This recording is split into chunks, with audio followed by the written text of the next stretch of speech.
make us say no 9 aba pawnsima do 9 live on WONTUMI TV. So 4:14 live on WONTUMI TV. So now yatna say midi at the Kwaku Kyeremanteng Nkansah KK on behalf of the production team Kofinto Ewaha Pepra Ewaha Nana Kwame and so Ewaha do ene ewie a chese yedi djubedie no ebrewo koswa sade ode ontuma ba beboye diado no fa ontuma eboye diado na yenhwimbom kopim se nonsia ebebo into Friday edition of Talk Ghana and ocean ene ewie and we have a whole lot coming your way ene ewie ensmp and yede ebrewo na Mr. Robert Fidieno and Haseya na Yanshimbu.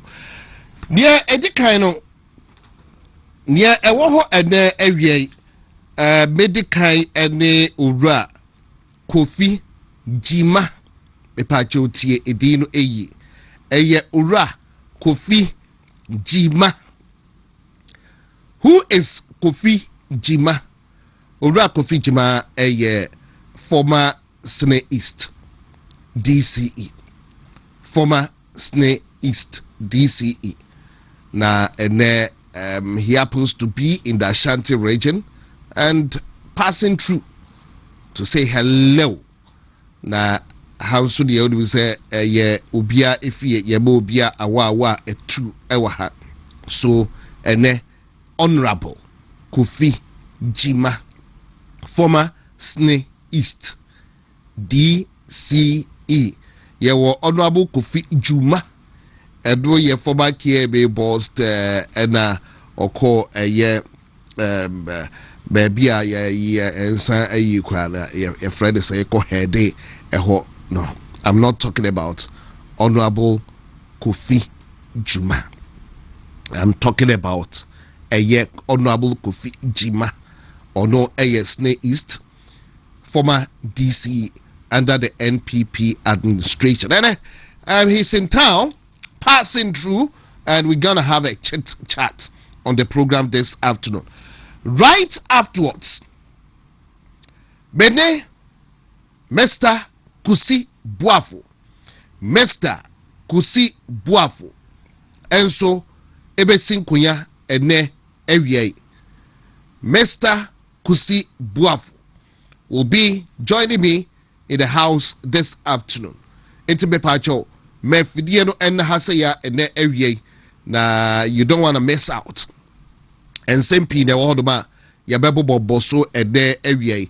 Until later on the program, Mr. Kusi Buafo and so joining me ewo jumedie so na chese yegina ya twetwem komo afa ensem awro eho me fidieno en haseya na udem say Mr. Kusi Buafo eye opani kwankyerefo a under the NPP no and other public sector reforms ano inti Mr. Kusi Buafo sooner than later will be joining me right after I have a chat with the former DCE for Sne East. Now aside that there are lots to talk about this afternoon and ewie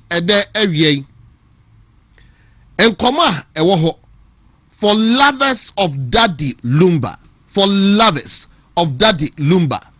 And there was drama for lovers of Daddy Lumba. And drama in the Accra High Court. A war and cry. Accra speaks for itself. High Court, Accra. Now, what them say later on, a brebusia penny Tupac as Sawine did Tupac no etu Accra. Sani dodo na efreno a year no bebaso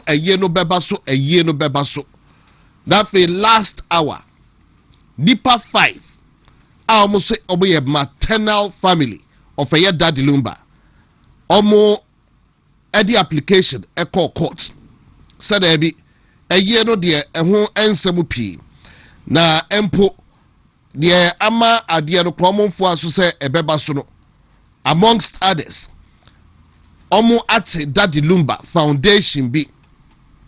A foundation no Ebusia Penny Tupac yɛbɛka no sɛ first defendant applicant foundation no sika ɛwɔ mu koraa no kyɛ saa sɛ donations ne ho korɔ de baabi ɔmo ɛtwe sika do di a ɔmo ɛnim ho hwee enti asɛm a ɔmo de kɔda court no ɛno no ɛna kyɛ sɛ aside that ɛyie no nso koraa no ɛyi accounts no ɛyi na ɔmo dim ho hwee no nso no koraa no ama akɔba no so ɔmo nyɛ ready so ɔmo ɛbɛyɛ ɛyie no because consultation ɛnkɔ so ɛnwie enti ɛnɛ Accra High Court ɔmo ɛfrɛ case no esi nkunya na before 12 midday ebi a wote wɔ baabi sɛ ɛyie no ɛma so a ɔmo ɛde information no bae no na kyɛ sɛ yɛntumi nka so ɔmo ayɛ mfomsoɔ because initially information ɛbae ɛkɔyɛ sɛ adeɛ no deɛ ɛyie no sei na ayɛ deɛ na ɔmo kyerɛ mu a plaintiffs no ɛka deɛ a ɛnyɛ adeɛ a ɛyie no ɛbɛba so na surprisingly after sɛ judge no ɛsan sorry yɛdeɛ yɛdim neɛ ɛsiyɛ ɛnɔ quickly ɔmo ɛsan ɛkɔlo asɛm no na judge no ɛnsɛm a ɔde ɛtu dwa ɛde sɛ dabi ɛyɛ abusuapani Tupac me de saa na me di nkwa de be ya be nhyɛ dankai first defendant no ɛne ne lawyers ɛkyerɛ sɛ dabi ade no baabi adru ɔmo abɔka paa ɔmo de ɔmo dim so ɔkyena ɛyie no ɛbɛkɔ so ɔmo abɔka paa enti sisei no nneɛma ne bi kura kɔ canopy ne ho korɔ de ba ɔmo ayɛ biribi awie enti judge no ɔmo srɛ no ɔyɛ ne saa de ade ne ɛka no boo ɔmo nim ne ɔmo bɛyɛ ɛhɔ na judge no ɛde bɛɛ mu sɛ ɛne saa de a ɛne maternal family no entua 2 million cedis 2 million cedis awia kete na 2 million cedis no nso no sɛde akɔyɛ no titisika 2 billion yɛ kan titisika awia kete 2 billion cedis ɔbo entua na initially yɛdeɛ yɛhu sɛ ɔmo gye tumu sɛ ɔmo ebetua 2 billion cedis no ɔmo ɛse ɔmo ebetua afɛ deɛ in fact ɔmo so ɔmo ntua saa sika no by 2 p.m. ɛmba awia no mienu ɛka na aba bɛda hɔ no deɛ ɔmo tua 2 billion titisika na kyɛ sɛ ɛyie no ɔbɛhwɛ na ɛyie no anaasɛ ɔmba no nkɔ so but so ɔmo ntua 2 billion and 2 million currently Ghana cedis na ɛne na kyɛ sɛ ɛyie no ɛbɛkɔ so afɛ ɛbɔ 2 p.m. a awia no mienu a yɛbɛhu sɛ first defendant ɛde ne nkɔɔfoɔ deɛ so ɔmo edi awurusi na kyɛ sɛ ɔmo ani agye aden a ai nkɔɔfoɔ no ɛde aba ne lawyer ɛkyerɛ sɛ sika titi sika 2 billion no ɔmo anya bi enti na kyɛ sɛ aso ɔmo gye ɔmo ani first defendant gye ɔmo ani sɛ yate dende o ɔmo anya 2 million cedis no ama ɛna ɔmo edi awurusi enti abusuafoɔ as of 2 p.m. na kyɛ sɛ 2 billion cedis no ɔmo ensa enkan enti sisei judge no ɛkɔbaa no sɛ ɛne na kyɛ sɛ ɛyie na ɛbɛkɔ so ɔkyena yame ɛyɛ adoma but in fact after 2 p.m. crowd no ɛyɛ sketchy kakra because initially abusuafoɔ no kan sɛ 2 million ɔmo de bɛba yedim de ɛyɛ no ɔmo anya 2 million and at the other side edi awurusi sɛ empo no saa na ayɛ de ane na kyetɔ ɔmo ayie no ɔmo ɛbɛyɛ but na yɛ twintwa even as I was entering the studio na me de maso atoto fam a bepɛ sɛ beti biribi efiri hɔ no but yɛ hu so ɔbo akɔ akotua ɛyɛ 2 million cedis no enti sisei no deɛ yɛbɛtumi SDP sɛ ɔkyena ɛyie no ɛbɛba so ɔkyena daddy lumba ɛyie no ɛbɛba so na mehu sɛ ɛhɔ kora ayɛ busy a amanfoɔ na surprisingly asɛ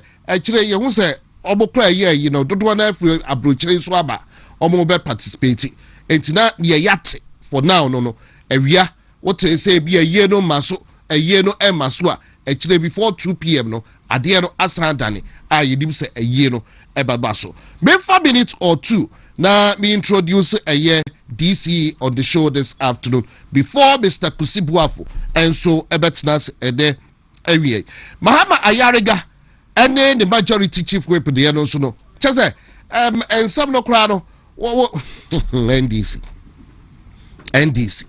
NDC president Osibunyai almost to say me private members bill ya de ko chese parliamentarians ben kuredi chese Mahama Yariga ene the majority chief whip omumie do pe ene fa adwene edema the others yes or no your leader or then the majority chief whip without any consultation by cabinet. He sits in cabinet, president leader of government business, president in Nimhoshe and Ajuma na Simzi say me yeme dear president so see enjai Emra Habib Idrisu or no a deputy minority whip ebisa question on the floor of parliament says he say no president Edina Noaba Betrumubino Dana Mahama Yariga one o deputy whip ebeye and no to share that say ene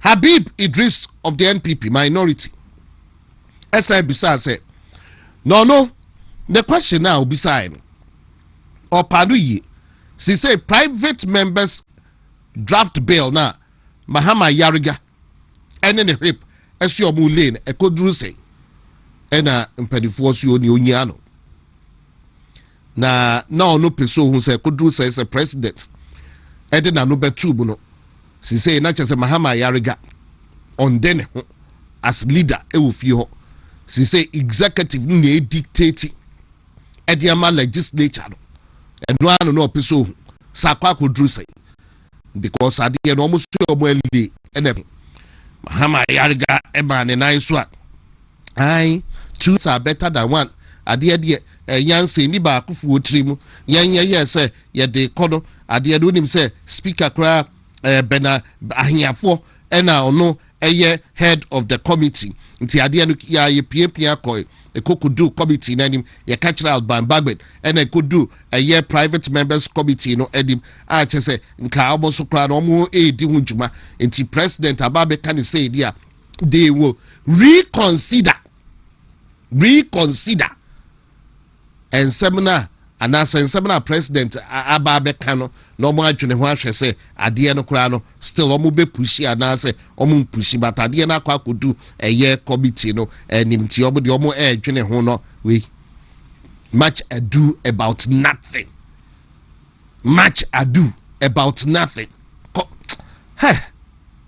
oh my I am basim papa bi enkana yankoye dibna size die Constitutional Review Committee no almost omo bebo yankomo na almost radical changes bi ebebem radical changes bi ebeba diemamu Ghana for nya abetre o ye try radical changes no so in 10 days they will present the report, right? We're keeping our fingers crossed. But right about now, without much ado, once again, but before I proceed, later, okay, baby, we young call ye dibda yenche, Makacho say, Honorable Kofi Jima, former DC for Sine East, Ewahaduma, Obabesrai, and ne area, and then I treat Komo phone so and chair cry, but area or passing through the show this afternoon. Later on, Mr. Kusi Buafo will also take his seat. Meantime, in between time, Honorable Bemao, Emma Wakwaba. Yeah, John. No, what will to say? Bacho, Apome, Bachana. Yet, Yame as former DCE for Sine East. Yaw tabak maze. Oh, Mitabakumas. Oh, really? Oh, Mitabakumas. Hey, sir. Oh, those times in opposition before 2016. Sabenam studio nini ho. Tina mitako Keswin TV and radio. Oh, okay. Oh, okay. Now once in a while, I'm a Garden City. My cousin, they're not a regular panelist. Oh, okay. And yes, yeah. Ah, Sene is table a table. Utu atebua na wa money. Okay. What do Kwame dance? Initially, na ye Sene and on my split mienu. And she Kwame dance here west and a KJG here east. Kwame dance be ya baby and na court in semsi ho na next no sa Kwame dance. And I Kwame dance bi. Ya say mebunu bi ready court wodoma basa okay, no, I'm if you can so banti. I really don't know. That is the only Kwame dance I heard. I should think so. I will not be surprised. I should think so. Say Kwame dance no dia. And now more ekoyi basa bi wo hodo ba just say hey bomo bro amanfo the court for the was I don't know. Say bo Kwame dance no dia but enye so good news. And yet good news sana etie but mention me akwa yeno me ba akwa abeli ja na ho ye de fachane yeda yame ase right after say you to abawie life after this passing through dear mamuti say. Okay, the Mamfa wa few days so. Who's about near campaign? Yes. Mamfa konya so enchia sene is phone na machia yera ba omia ne yere ya maame Samira na fe machia former MMDCs na fe machia ya party mpenimfo a ewo sene east na ya hene na usu sechi ewo basa na ya hima nso so nana maintenance doctors nso wo kejeji me chia wo munyina wo sene is edimu. Okay. Yo, now last time you know kasa briefly ahumano eso. Yes. Na bedigina na ye campaign matters ya. Campaign matters ya de otwetwe nkomo briefly. But passing through Kumasi no Baumia campaign no ebia you part and parcel. Yes. Daina obeka o kade afa. Yo said me di kan you know make Baumia campaign ho. Ye nyina nim say ya papa Baumia o yo bi a obre no ho ase ema omamu ni nyina enu nti no na former MMDC ya dodo na any party mpeni for dodo na ya dwene ye anansa ya dwene akon ben cross esese ya ma yewura Baumia sa ebedi anim but animu ya no ya hu say enkrofo ba akomienu bia ya omadwen say nsuo na ye hwan a ye nyina ye pese ye nom no omo de atache say no nti na hu behia say as former MMDCs no na ye bi mu susu a say bi amanfo bi ye nioma omo ye a course ye na ye lusu sa election we a ye de subori nyina ebo Baumia no na 2024 election no ni yatimi a kire nipa ba akomienu bi suban a omo da adi a course ye ye lusu election no na nipa ba akopa sabi oni MMDCs edele directly a course ye kese no ye maame na atoshi ado nioma ba akomienu bi o ye no na me pese me bi boso ba ako se de ebe ya amanfo bi hu se esese character bi wo ho a na so o ka asem a esese o ma amanfo hu sa character no na o ka asem a nipa no anyi ani se bi o ya character pepa enu nti ye maame na atoshi ona na o ye common fan administrator na me be ya DC na ya confirm me 7th October enu nti in 2022 April me hu say me ba second term of Nanado. Okay, second term. Yes. Okay. Okay. Yes. Me too. Enti me hu say na common fan no so atikura nti me study me fa every Kofi Ba time NDC time no and me fa your first time which is Nanado first time no and I me dey compare your current one no ni ma hu say so more than 70 to 80%.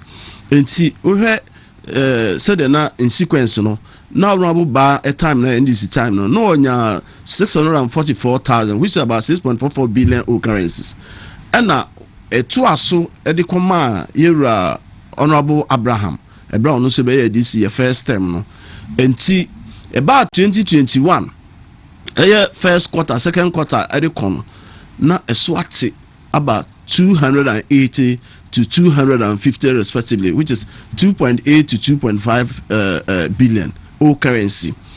Na no na ma me ye letter call ye say ka be kwa kwesere ye ma me say omwa se de be ya ye district no ye wo issues bebree enti say common fan no enso a ye ntimi emfa develop ye district no because ne was security issues. In fact, habre kura no na police for some be patrols in every week bia na ye tua 1,500 on fuel on car. And sa na car na be say na asefo. And na soldiers so ne ye more 2,500 every week. Ndu kikabo mo ya IGF ne ye nya nyina no na emro 5,000 a week.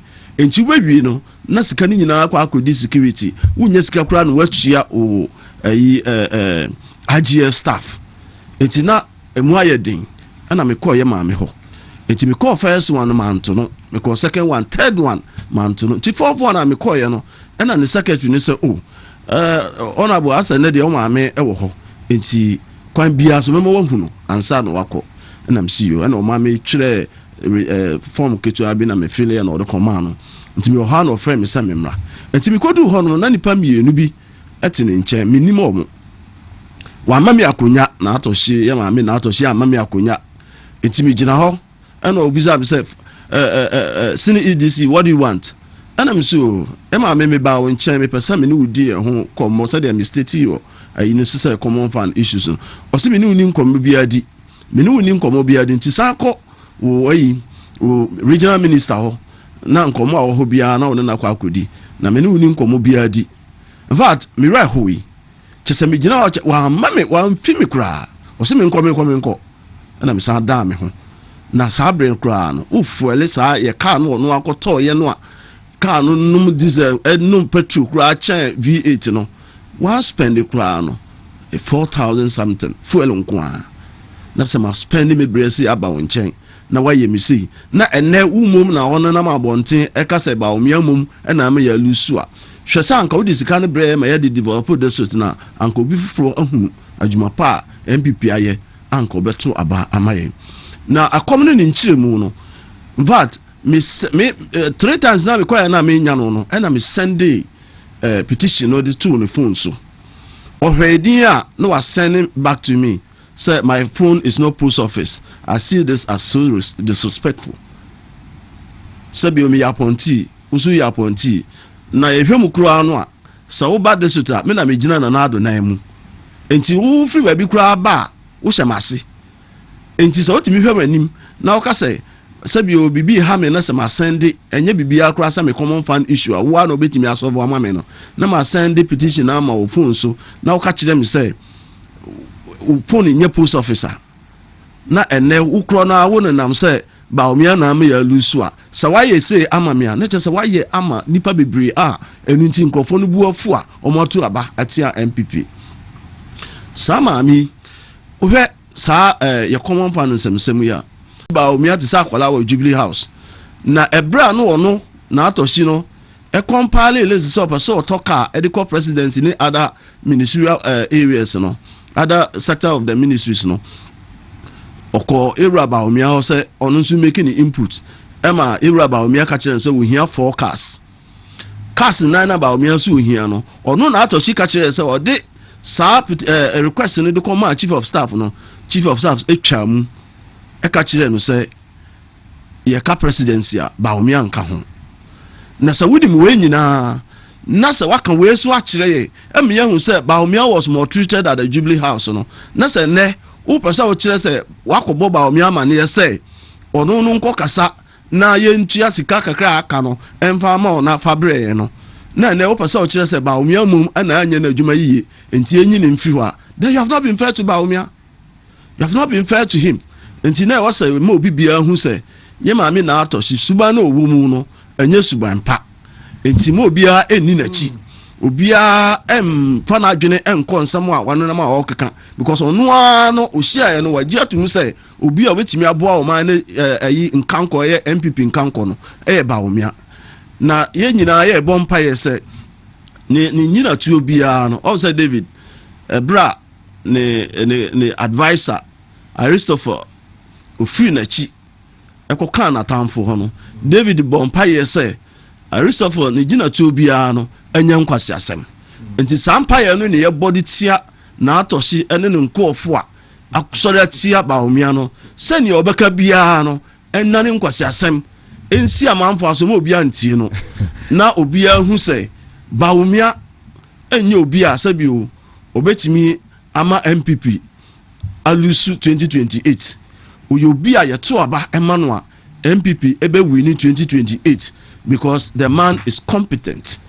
Papa no ojina nan so obi a watimi atwere book a World Bank a adopt na president bia ni Ghana ha watimi atwere book a World Bank a adopt on economies of the world no a na e wo say yehu say MPP ye wajapade a e wo sie sum na ma ye ni character bi se na atoshi no mo achi na ya character dey too strong a word onya too strong na ono no timi ka kire ba omia say wonye nipa e o se to aba ama no ye nyi ni nsi nche no a na che so ya character bia nya character papa because ko run nsuo bia no asan da ho say what body dey ntia do be ye no say character there well okay. I feel okay. Quite uncomfortable all right enti matwe no asan enti ne me kan say sa suban no o de na die no ma obi a entie no because say nyame emane maso na say ebia o kan ya wodi na chi na ye be ye ne vice president said ye o kan a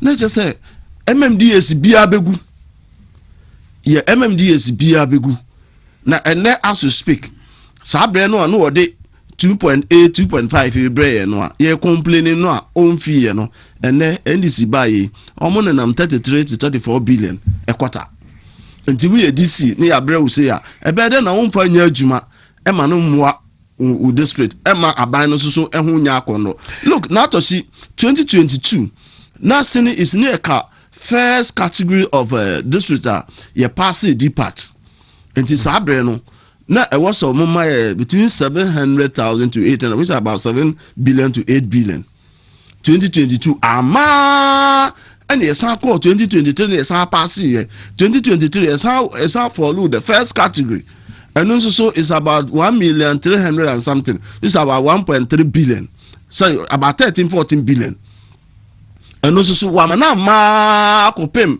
tamwa ye free on around June July and sana or this kaneba now what the depart about around June July August ebikura de September ebe den na DC no ho no e de be ye adwuma na atimi ama amanfo ahu se MPP ye adwuma nti ye nkonkoto aba ema MPP enti sawo das hasuban we adi na na wona na mabontin se baomia ena ma ye nwini na ayifo nkramofo nti baomia ye kramoni nti akristofo nto aba amano a memenya kristoni se me di baomia chi so kan sa de a se boku ntokwa nti ye nto aba baomia na me busa ne se boku de ye one district na okon of Isa ye the whole region mampusi for na doso enti ne okan na se fan se nyame mane maso na ne candidate ni wini a obetimi akọ the whole region se omonto aba manana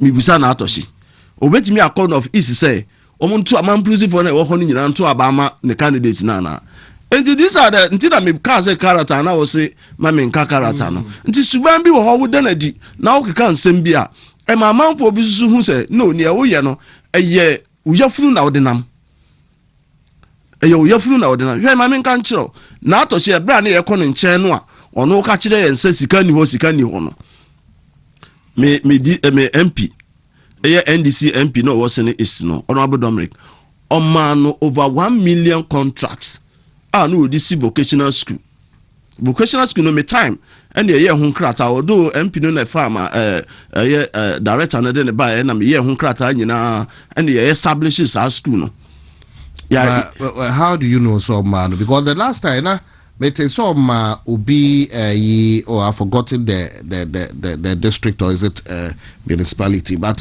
what confirm no hu so man me say sa complain opa frɛ the then regional minister honorable Kwasi Aduchum Nebusa no sorry honorable Kwasi Adujan Nebusa no wamano sa contract no common fan na memete ho adisi kwa menya awe o ne me mami hu yesa na me nkrofo e de ye campaign tia me di matem say me matna ho ana me ne na atoshi aya adwene ana ye de aban sika abre MP na odisi school dan and all make yaban no unpopular and me as this me count ye make yaban no unpopular and ye ho krata na yi nyina de courage ne national me wa so na call for catch yes me wa so no me nya we na oye we nyina na nkobo mama ne ana so de krata bi kura ba assembly no ho se o honorable mama o MP yi project we enu nti no okokate so do anka dinachi sanka MP no ankoko kate so no anko be frɛ me say DC wa ban na ama me project we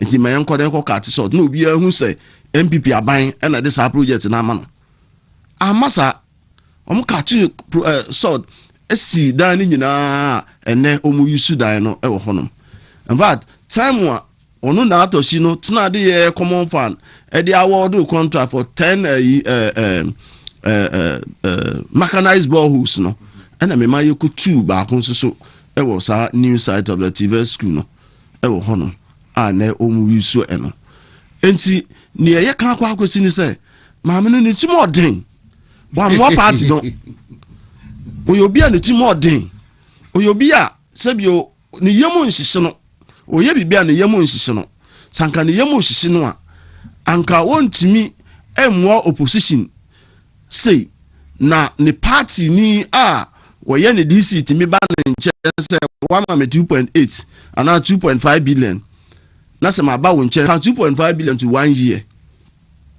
na hwe udin one project a udi ama obi no assembly so na take the whole this bibia ai wo hono nti wo ye assembly say ya do you expect say party ne be ya kondo ama manfo ato aba amaye enti ne ye kan say na atoshi wamfa nani anhwe Dr. Baumia vision awo ene me no kasa sene iso kwa ye hono ma ye agenda 11 hospital no esi wokwa Baumia ni mo ode bua na ado no ne vision ni bi no ne vision ni bi no aka enti so bua ye na Baumia ewini a oba be complete this project na maye because we are directly involved on that project oba be complete amaye me no kasa sene east ye ekwan Kwame Danso Atebubu Road Baumia ne na ado awodu ya ye omu gravel sa kodu kejeji anka ba bia adu no nka yesa NDC fo omu de omu big push na so omu de push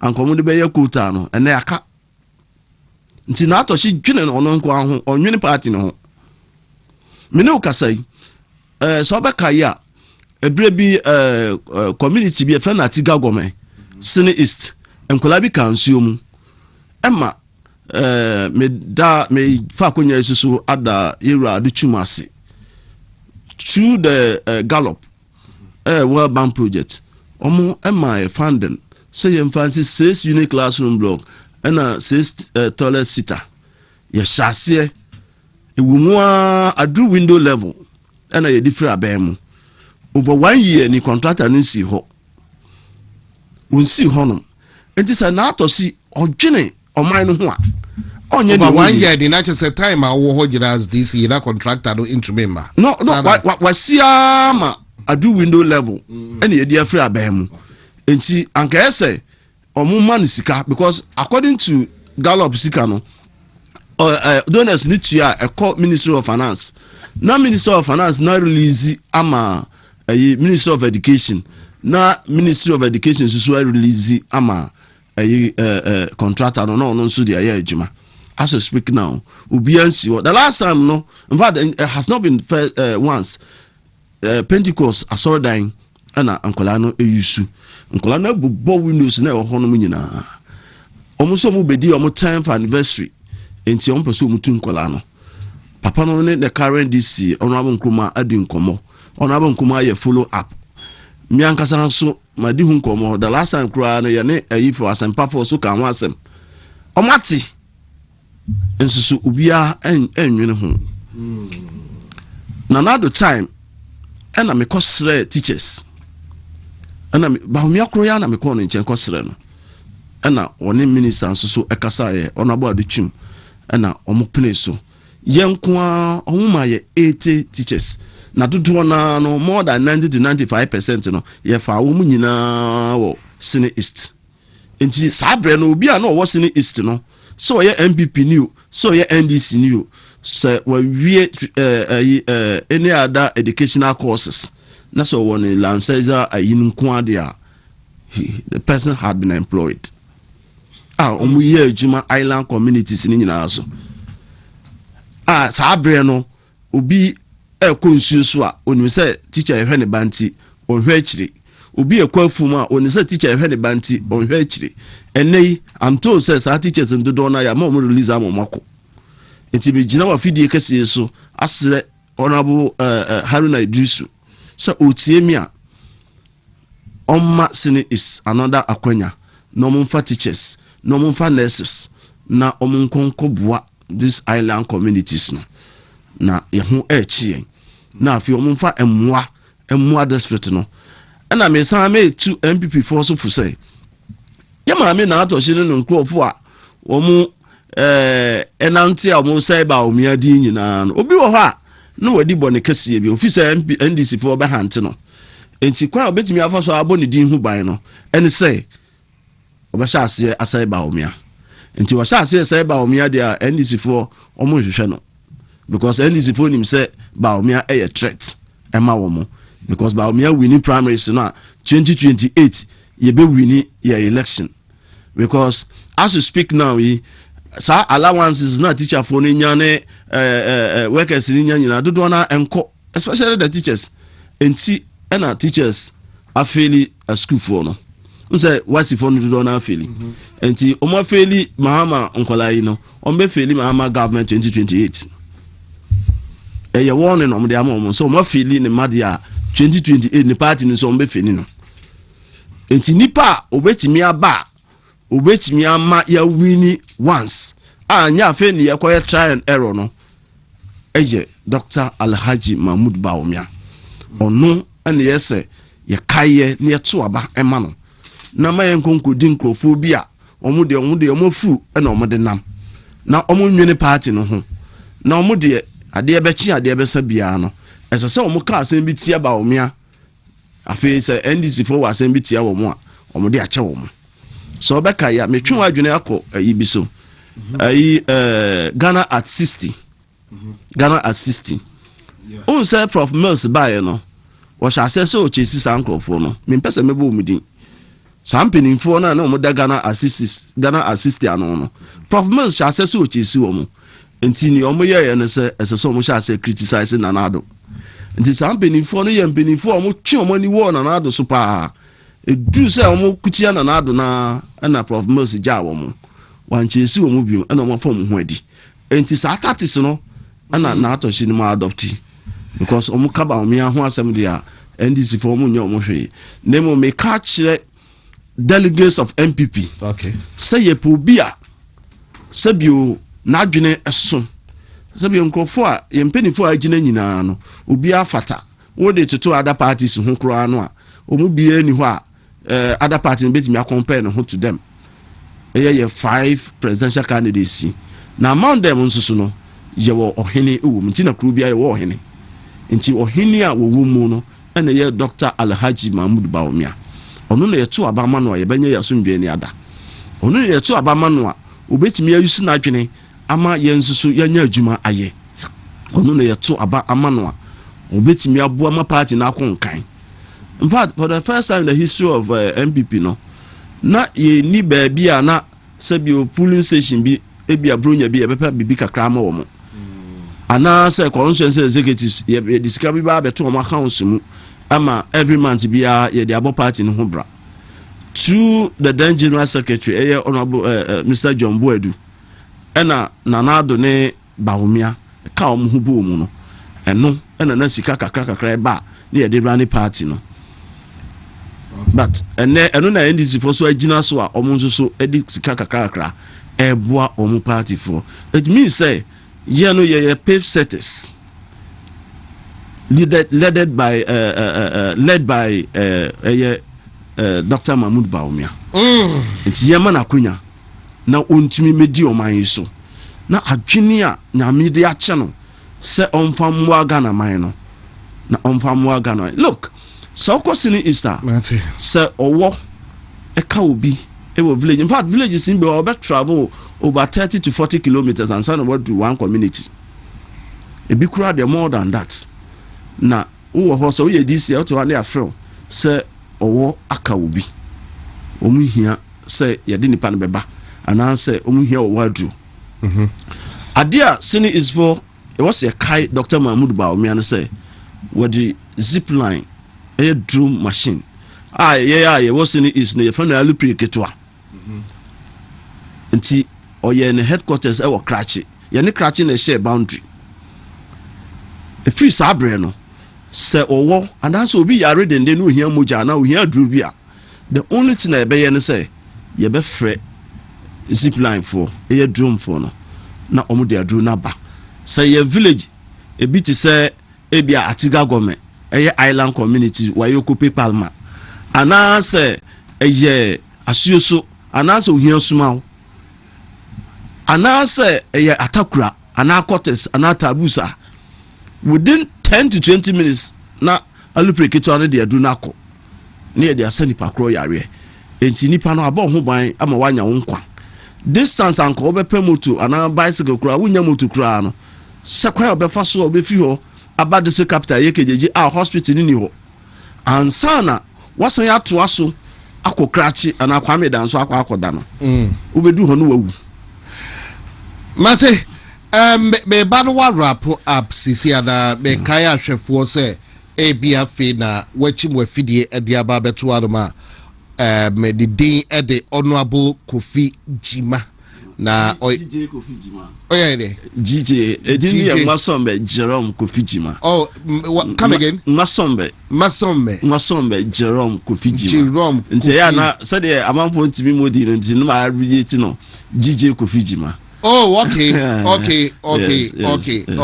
Enti oya former DC for Sene East. Na waba Asante Mantem passing through wo Ashanti region and waba besrai ene ewie yede no 18 kobo but Sunday be catch early on Mr. Kusi Buafo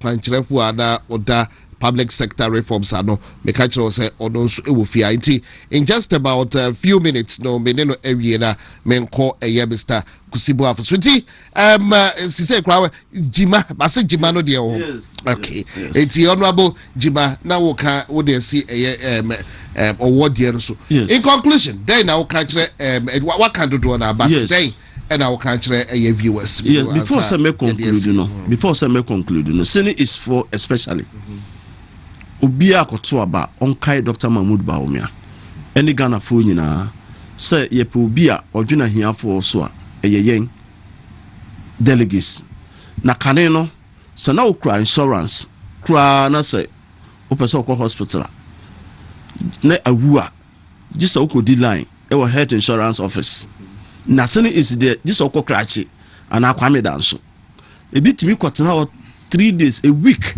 na mo nya kwan renew omo health insurance card na papa nyansafo papa na adwene mu do papa nyame ache no nhunumu eye Dr. Mahmoud Baumia wo the app keke na de aba ena na utimi tina ofie na wa phone na wa renew insurance unhia so bedi kwan across nsuo akoba bia eti mestre delegates say nsemu amanfo kafa Dr. Mahmoud Baumia hu nyina no eye because womu hunu say wo ye ehan na ebra ye wo Jesus Christ no na nyankopon esuma anyansafo miensa no say womu mfa de hwam ene nasefo enkonko da di say wo yo hene ne yawo no womu ko Herod ho no Herod say womu koku huna womu ma wono nsuso enko na onko bunumu na adwenbone ena na ewo Herod team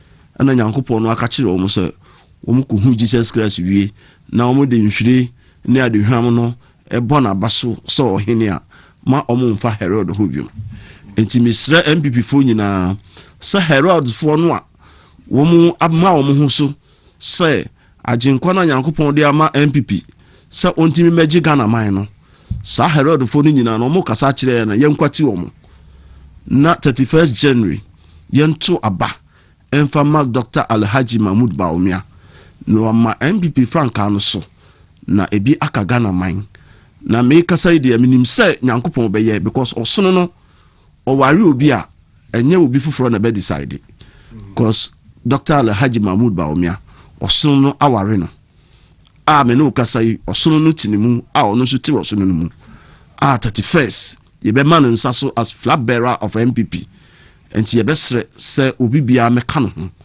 na yentimi man nsa so ye enim se obe win a percentage le pese ye kese enti obi a me ka no ho ne ense ne signal ma NDC for say omo de anya nsa ase nsi yenim so ase dun katia so abo ama na wini ene wo so o mane ni president dia obe me na hu obe kire ne say wonu nso so ene boa no ena afi nso so ya titi say Mahama yiri nso so wode ya agree minister so ba ena afi ya titi nso so ya Maami Jane Mensa nso so eba enti omo ntokwa ne de ebe che ye Maami Jane Mensa me sorry na Opukwaji okay, the vice president ya titi so no so eba ansa na Mahama na Nkansah so de wose chief of staff na ope enti na me ka achiro say ye papa si dun katia say wa boa na ma na di president no so no man no so need ya and no boa enti nipa obetimi ni omo afesi na is omo ya campaign wo ha oh yeah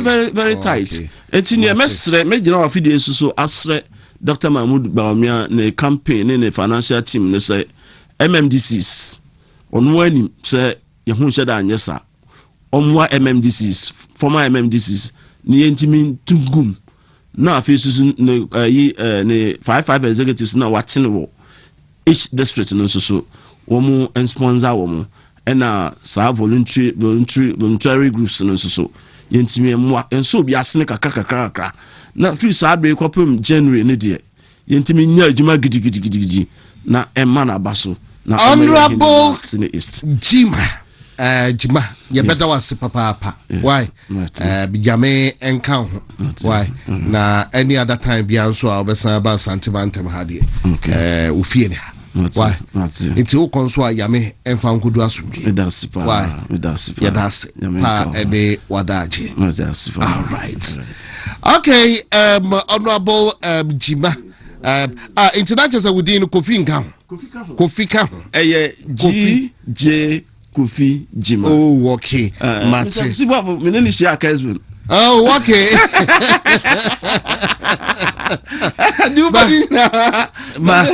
Mate. Mr. Wafo kwa me ma wakwaba. Sa me ma wakwaba. So me ma wakwaba.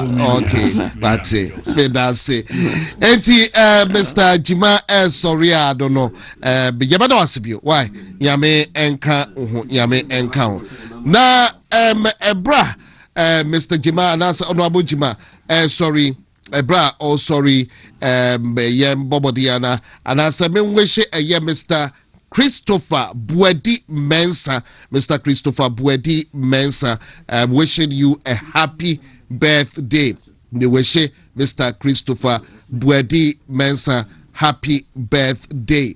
Now, Mr. Christopher Buedi Mensa, a gentleman, a member of Sise Crowdona pensions, a year pensions scheme, no, or no, ena uchia, no. It's Mr. Christopher Mensa, member of the NDC, a gentleman indeed, pensions, or no, ena oda, no, na, and a woda happy birthday to you.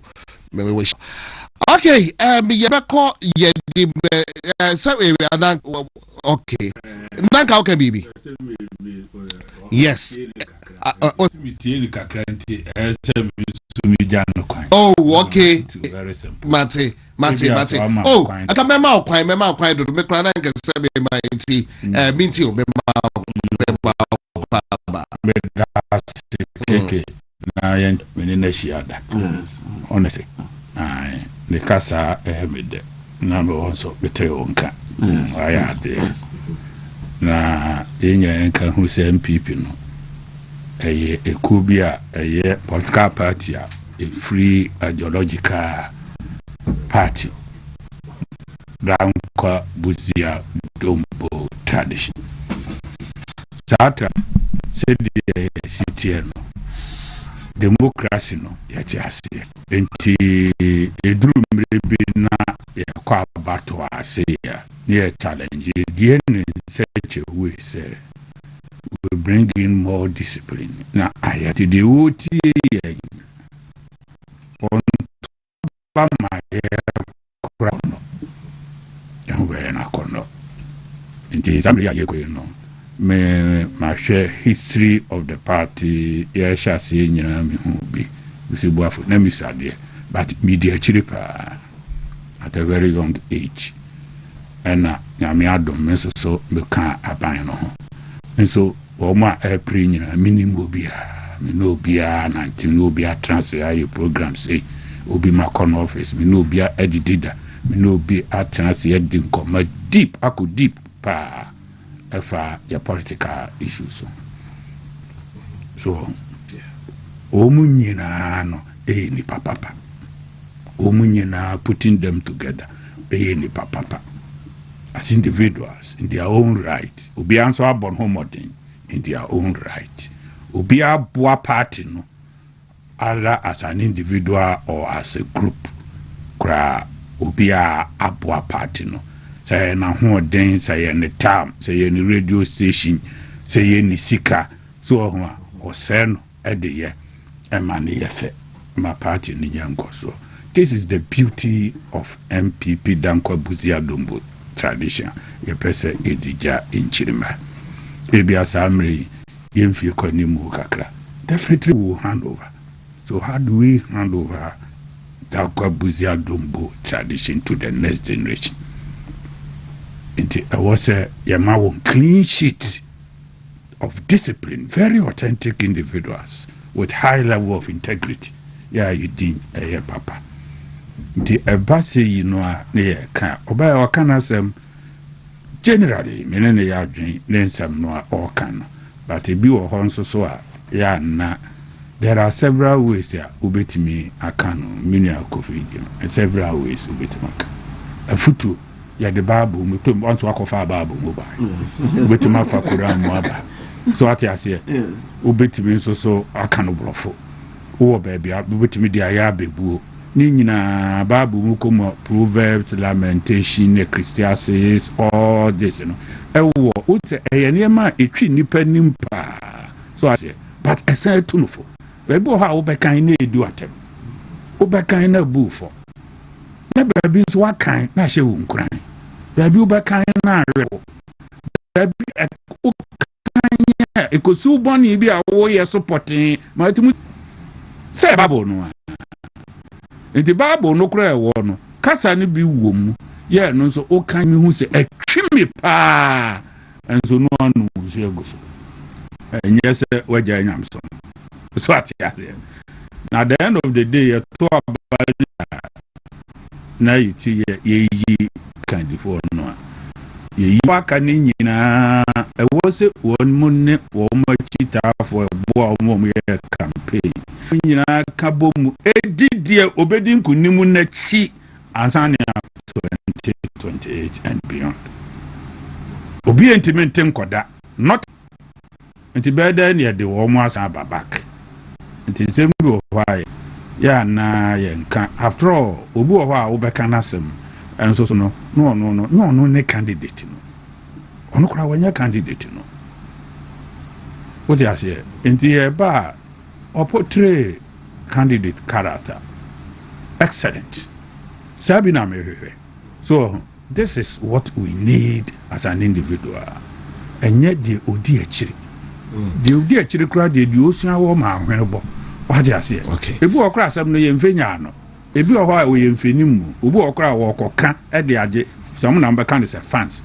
but wo kam ye hu say wono nkoa na ekosie wo hene ana wo so hene what you say o mo obi akura ma hu bi enso ebi okura no asa asem no eye bosire muka ebi kura enim ebi eye nkontompo ebi enim we ensem ni bi wo ho a wo say ya na machro there are certain things na me privy to certain information ntino na ye sensitive kakra mame nti obi wo ho no mo a wan hwe yi a ukodi na chi bebre a wa ko chesi kokobo eja wa krante abisa na Mr. Boaf na me ba me me de kra say e bia na wo ha wo urobu me nim say we dey me kwesi broni os me play devil's advocate. Okay.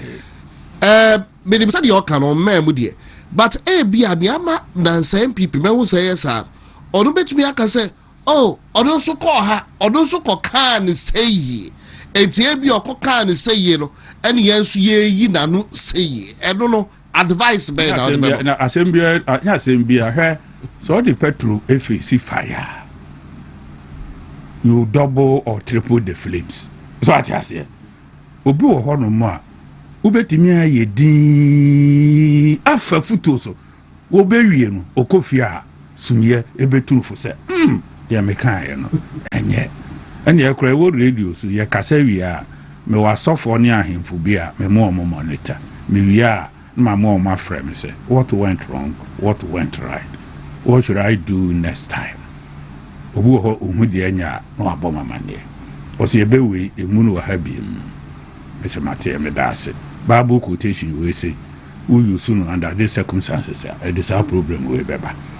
So I just say, it is all koti de obi aka, ebi a okra obeka ya no. Wa mana adere ko animu. Nti na mse so the petrol hie just say udum no a wan hwe ya na dere ko akiri ebi ado kan ye no kra no menua amanfo amfa ne serious what you say so obi wo ho no mo a wo kan o suffer from ebi wo no suffer from what is called anger residue under syndical decency monitor anger residue ni say nebu afu no de ba beje mark na kasa nti oba de eba no munyina ne say abufuo no ho aba enu obeye anya candidate ni no obeton no meaning when you have a mark so opportunity uba ye waka Dr. Mahmoud Bawumia ho asem bebre very beautiful enyama wo kan nyina no so eya nokore obi enu ho a obetimi aju achinye so what me dey na sa eno and the was oton umre ni sa enye the whole day the whole mountain ya the man wo enti sa time no anger residue ni bamu a wan hwe yi a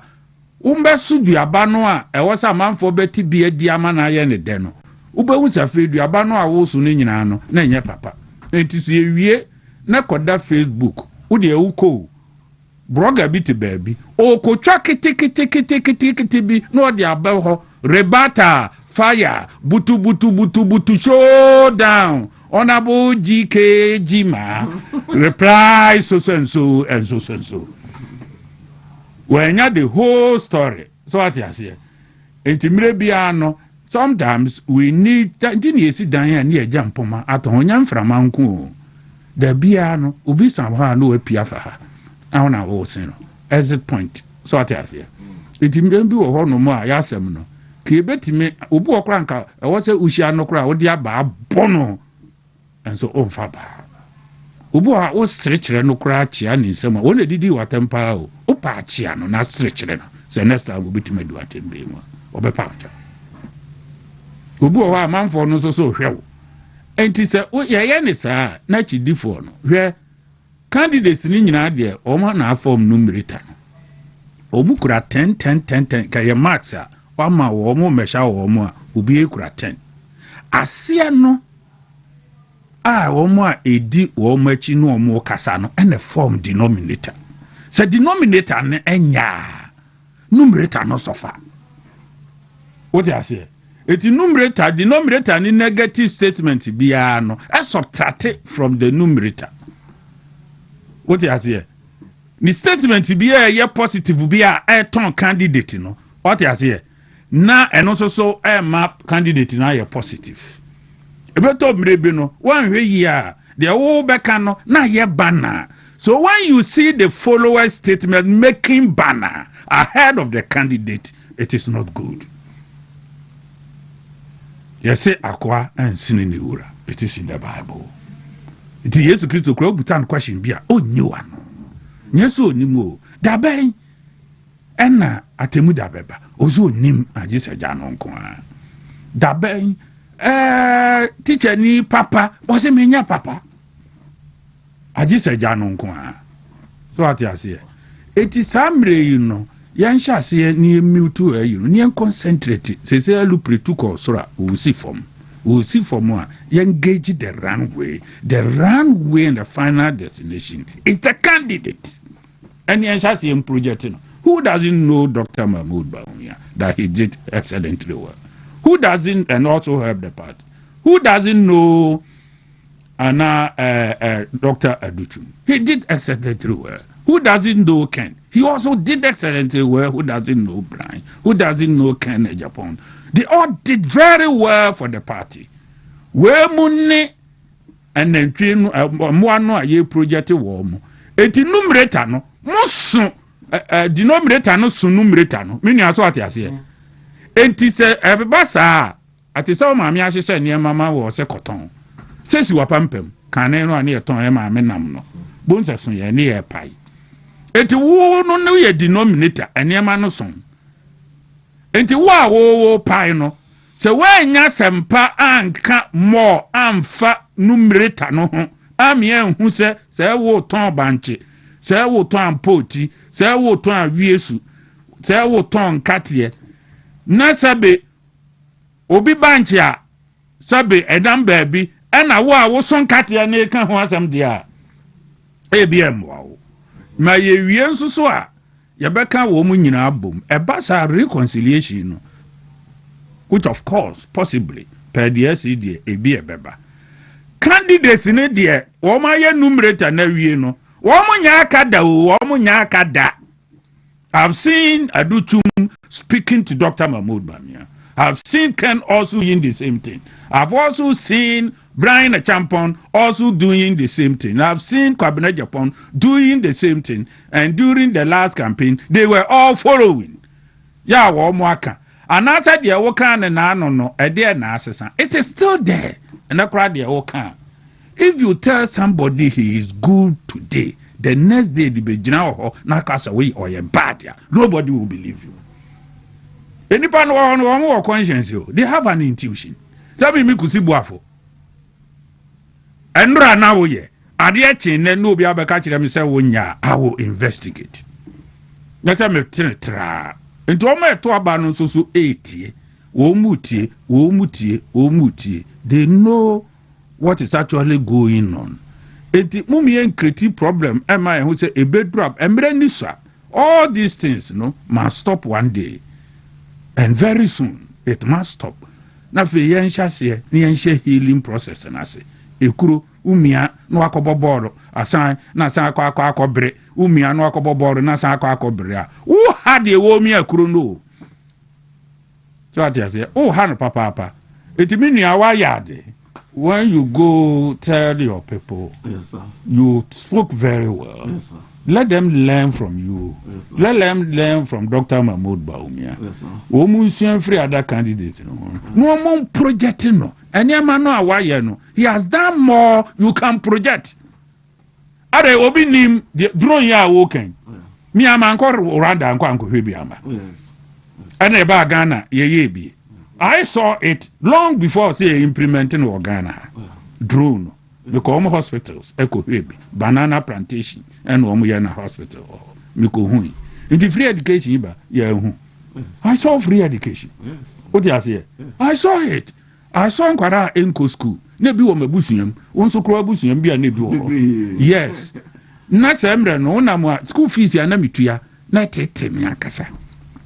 Wo check lecture hall no ya pama kwara no no susu gina ni mu ho twen ana wato office oba ya pam exams na wo se utua efiriye nyina yeso obi ani ye eti why ade next time oti se obi kan bia etiawa find a way of responding but ebia ena make abeni say wa dumja and answer wa near wo can rightly so but me can you say solve the general hard on no so can so call the office na me baby or dan dinner and all can say could it be out of pain born out of pain or call the office no air brewer ground so you should be tiano and could it be say it was born out of pain?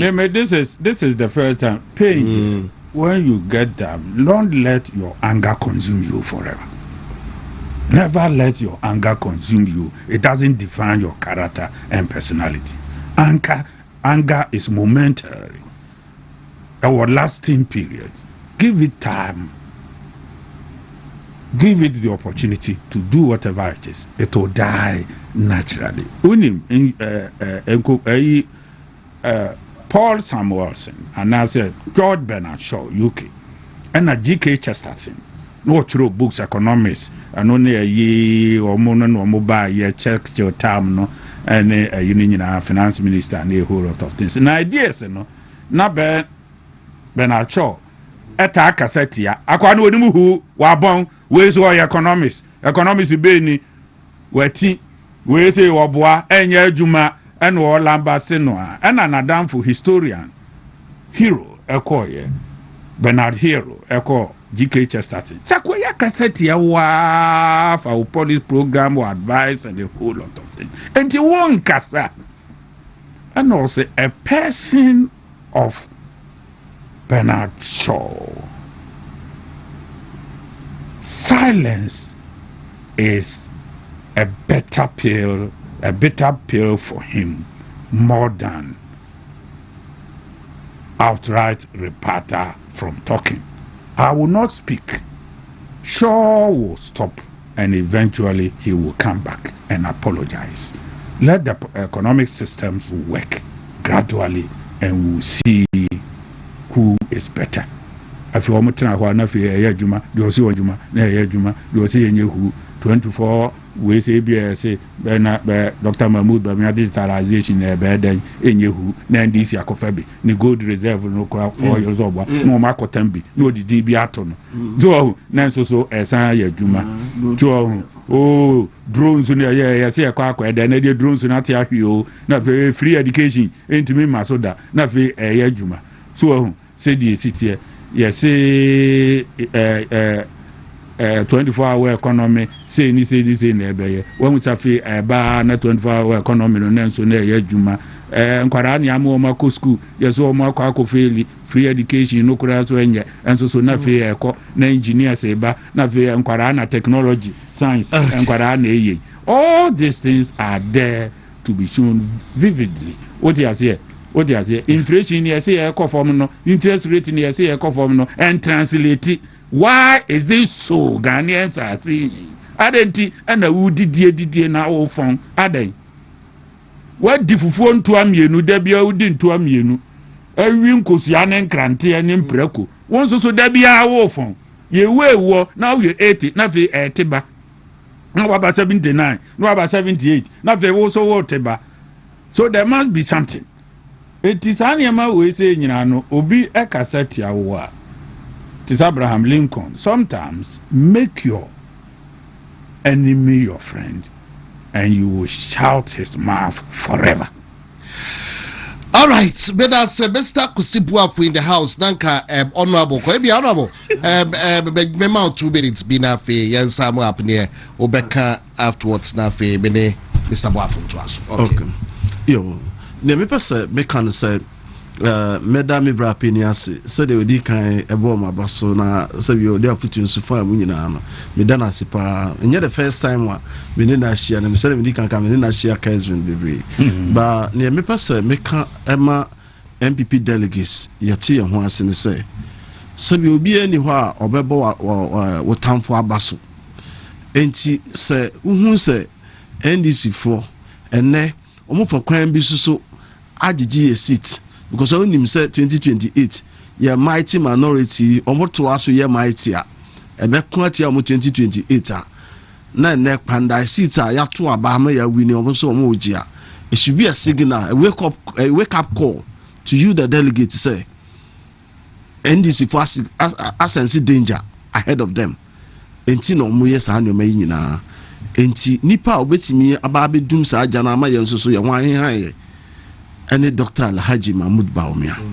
yanto aba emano na onti medi party nanim na obia na sabio NDC for akaka no hunsem bebre na nsema o mu kan ye nyina no ene ni nyina no epempem wo mu epem wo mo a muntimi nyia no epem wo mo a muntimi nyia no a na esese ye mana kwanya na obedi oman no so na boa ma Ghana man atimi afa no ntuma pa afra nti Dr. Alhaji Mahmoud Bawumia ene ye san ede na babium because NDC for mu po mu mpo Yewura Mahama so won kobium enu nti almost the new candidates na beba and I heard the history of this country nipa ye de ne ba mienu ana amiensa bia no no na ewini enti se anya akoton Dr. Alhaji Mahmoud Bawumia dia na ewo se ye san akoton ne bium na Ghana for atimi aton amaye na me wie no na me kan say well wie be me wie no so be kai ya President Mahama in fact oni na na do ko ye no olusu ye no na obi ana no hu ye fin pa President Mahama ayeti se kwatani bi na wote nsuo na no a na opeso ko nsuo no ma ko horo no ho na no hu fi nso obedu obia na obi fufu abetra no obedu obia na obi fufu abetra no eni si for tenase ena omo horo no ho ena omo kan sempa fa no ho ena nsema ye ka fa no ho nyina no maka no ho asempa ena Ghana for betoye enti se MPP for so ye de ye tira ye wo bi amanfo pen asem dada ni kakria bi na wo se ye de soso na yetimi bua no na obebua oman na oyi oman free sumu a oman wo mu no timeda obi bia ase na mada WONTUMI TV ne mpenifo nyina so ase se omama me akwanya na menemu ababedi nkomo meda se yame enka ho why next time be san share we afidie so anytime bi abaka cho so ba asante bantem hadia aha eyofie why all right inti ya to adwumade ne so WONTUMI TV so enie ye Talk Ghana and was Gusua and as a wushe na Honorable Kofi Jima former DCE for Snake East passing through this Friday afternoon.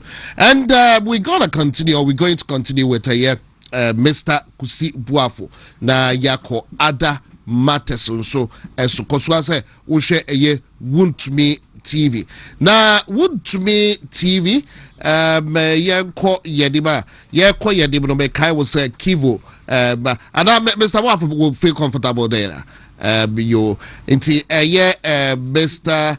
Kusi Buafo meneno to aso Kivo 4-in-1 Gary soaking mix Miss Kivo 4-in-1 Gary soaking mix Mr. Kona Kopebi FDA for Aje Ediatum ama bibia eye kama na nkatie wom sugar wom milk wom ne ohia ne so di nsu ebeka ho na wudi ugari bo modi ansa obekwa akotobi sanso na eye kivo mokoshow eno eye kivo hot pepper eno no so modi ansa obe nya bi ewo kitchen na we use bi e dia ye aduane say bia enkwai anasa stew bi na oya eye kivo hot pepper shanen so sa emame Mr. Buafo yentua enkomo no so na nsai dia sensempi ene wo ho na nsai budget statement ba ye me ne Mr. Buafo enhia yeda na nsai so krado die gina mu bi eye pandai die na parliamentarians ye ne omo ebeye ewo brashe bidwafi asem no ewo court sise yese akunya no yenkone sankoye rerun of a year elections yi no eda nchaya en na baby class Mahama third term ne ho crowd ba komodi ye bi but Mr. Buafo be ho wache yesi konya yi de Mr. Buafo and some and minutes na ka de be de kan sabu pi na Mr. Buafo dai na kro generally especially FA MPP campaign. Campaign yes. Mafulu. Okay. DBH. Dr. Mahmoud Bawumia yere. Move kakra. And na board to move kakra.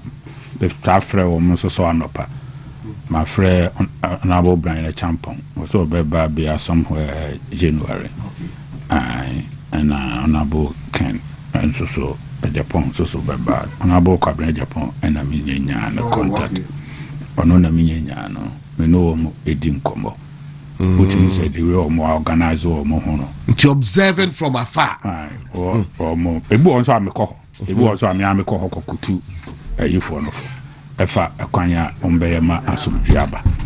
ai ete said the menu amishia no ya menena kasa ya mishia o ma se ya na bekasa kire o mutu o mfo kama se be ya obi a behu na nti we why mediator Ada. Oh, definitely. I have seen one thing. Yes. Without unity, we can't win an election. Okay. Without unity, we can't win an election. Because me who say ebisa SCC. Ama you lose election. Yeah. So, yeah, not just say in election that na was say you lose. But ebisia na who dey be net de amememfe ahihye enipa mu. Ewo ye ni ye binti nti a coastal party no pa Nkansah nti no mehu bi nti nyame adom ye te ase ya ohwe so ide eni kwa se ye ma ebisa esi bi ye bo modin eba usi ano a eye so yare a ekum me na bi ekum me papa se bi ba mi so se wo se mi dwane na me hu se da bi ehonye so sana ya nete eye nti e wo se ye bo modin anso ye ka kire wo because ye wi a baakofo so baakoso emia so ene baakofo kra enwere eduro o nwere ndeti no wanhwe ya baakofo no ujaye a ye be den na de ekoso ekwachiri kese a menu a ye be den na yakodi baakunya me na me kasati awa keke me den meduachi me guilty conscience e dey asem ene be kan kire me du achi ne ekoma me mark kura enti de no ano me kan ye no a atina ewu obi atirimu no me san metimi asesama no ana se akase nyame na me kan ye ana metimi akase me boa na me nkontompo ni ana ma hwehwemu yie what you say ena de ye basa anso so a ye ma ye campaign spirit no ya ye de be ko 2028 no na ye kum no suman no Ankasa no what you say ye dey ko mu no na ye titimu because omo ye nyina a great pillars in the party ya obi abetimi afa ebetimi aduru so na ebia yes we mfa ha na we wo regi we ya na we wo regi we said the omo ye no ye when we have resources 2028 no it campaign no be ye kiti intensity no ni nyae mfemma de wanwen no nko ase wono nko anko no nko ye me enhwe na ye de ye ntensan so no nepe so yankase wontimi ye nyane sa ebasa obebre wontimi nwo wa eni tamade ni nkan eni tema eni takorade ni kumase eni ho numsa no at the same time in this nyayiru na we gina ha na ye kasem kura ni anya the confidence to project what you say when you confidence no pa ene se ma papa bi Kyeremanteng ni eji wa na ekontokwa nti wo kwa akopata na ere ja Kyeremanteng wo bekum oyire no ni ade no ne obe wu nko okrumo na je wa pie wo pasem ha na se ye ko yesu wo bekum wo wo so mo boa mo pasem mo hwesu na mo ni mu fi asem to o mo yesa ware di nyinyini ehwe wo mo ma enso ebi ano obo no enso wo hu aja Kyeremanteng so ya na me pra ne kakra mi nim ba bi a me bo no a ebe ha dwenti ho de me mo no da so enti mmiri bia no ensam no ye kan mu mi ensi ene ma nyina ngu abonten because at the end of the day no na chese de o kan nyina no beka say expected it do be asa na be ko but it must be expected and yes boxing board you kotokofo bobo match so mo match Sunday into omunye training dey obi betwa obi what you say but it shouldn't be so cynical ye ni pare be duro yes ono a park na so kora we training no ne yonko apra no so what you say okay and yes cynical boxing yes sparring akwa bi bebo boxing your friend Grich Page boxers ye wo wiase akese atoto wuro num nyina Ali Holyfield Evander Holyfield num Larry Holmes num ne ade nyina no ene num nyina no former num nyina ne ye sparring ono anko gina boxing num anto twade ne bi wo ti ase wo mbe fa ne ko ye training wonim training pa but o nyina ring num mo boxing ne bi so ati ase aha na kyerɛ so na kyerɛ sɛ ɔno nso de pɛne sika ɔno nso nya ne sika ɛbɛyɛ famous so yɛ wɔ Great Page Center yɛ wɔn sparring ɛna wɔn ɛyɛ so ɔno bɛyɛ kyerɛkyerɛ sɛ de city ne weak points ne ho ne ɛmɛ nyinaa otumi floor Ali 2-3 times in sparring obi sɛ akɔ deɛ sɛ nka wiase obi antimi ne nko ɛnso so wɔn kontɔkɔ ne bi so ate aseɛ aha nti sɛm ne bi wɔ hɔ a wobɛtumi ahyia obi aka akyerɛ no so ate aseɛ ɛnso so na agorɔ kwan so ate aseɛ yɛnka ne badwam akokɔ nto badwam akokɔ koraa no wɔn nto badwam nti sɛm ne wɔ hɔ a yɛnka ne badwam mfa nkyerɛ yɛ yɔnko woka ɛna asɛm ne bi wɔ hɔ nso so nye nipa nyinaa na yɛde asɛm soma no ɛma no timi kɔka na ɔka ne yie wote aseɛ nye nipa nyinaa ɛwɔ wano kora mfa nsoma no wote aseɛ mfa nsoma no nye nipa nyinaa ne yɛsoma na kyerɛ sɛ messenger no ne ɔkɔ no so ɛyɛ obɛtumi de bi aka ho obɛtumi atwerɛ bebree Bible koraa yɛsɛ nneɛma no bi wɔ kurom yi firi mu anaa no na mekenka apocrypha nom ne adeade baabi wɔ hɔ a yɛantwerɛ ene kura nka Bible no kwa bɛda ho saa sɛ ntwerɛ bi a wofi sɛ nka Ghana fo ko mo ntwerɛ de yɛkyɛn Bible yi kura nka ho we have created another Jesus Christ yeah what you say the name cosway ke create Jesus kura foforo so waba kura efiri bi amadoro ba na esubua eti saa nneɛma bi wɔ hɔ no mu a yɛhwɛ ne yie what you say asɛm bi wɔ hɔ a yɛwɔ de ɔka yɛhyehyɛ so obi wɔ hɔ a ne bufu kura no ɔsere kura kyerɛ hɔ a na kyerɛ sɛ ne bu afu what you say so who say Winston Churchill I requested for cigar now very well who say akwa no ne bu afu no who say the bu afu nti yɛsɛ mo suspend meeting no what you say so who say Henry Kissinger aka kyerɛ Israel for say yɛnkɔ the ancient fortress of Masada yɛnkɔ visit hɔ na kyerɛ sɛ ɔka kyerɛ mu sɛ saa agreement we mu anya ntomu a it will be suicidal for you so yɛwɔ asɛm a yɛka wɔn ka ne straight o sɛ adeɛ we mu anya ntomu a mu bɛwuo ayo ɛnso wɔwɔ signal wɔde bɛma wɔ mo so ate aseɛ enti sɛ debate wɔn so wɔn mpene wɔn nka Golan Heights yɛnsan yɛnyɛ sɛ we no onim sɛ wɔn anyɛ ɛde asɛm bɛbrɛ wɔn tia ɛyɛ yi a was let us break the meeting and visit the ancient fortress of Masada. So almost the language na say. Hona Roman army eba Israel for an also almost surrender honorably. Almost they were all massacred at Masada.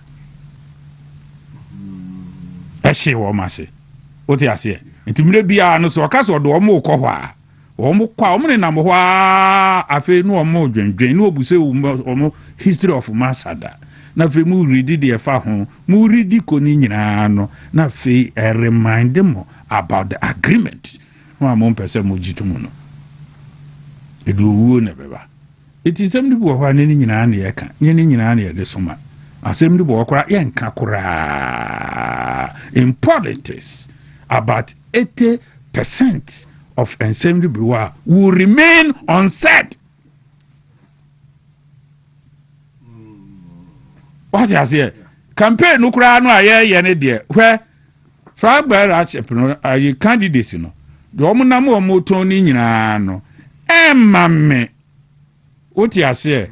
The scent of how our manifesto would look like in 2028. That is how I see it. Me no na mkeka bomu.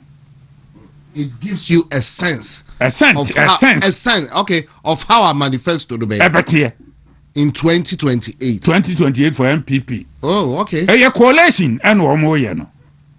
Not a coalition of insults, not a coalition of backsliding, backstabbing, name calling, and a coalition of a yakabomu, nebedru ona wo yi kan, and a coalition of yamamin, a coalition of wo ye kromfo, a coalition of wo ye aboa wo ye kwasiao.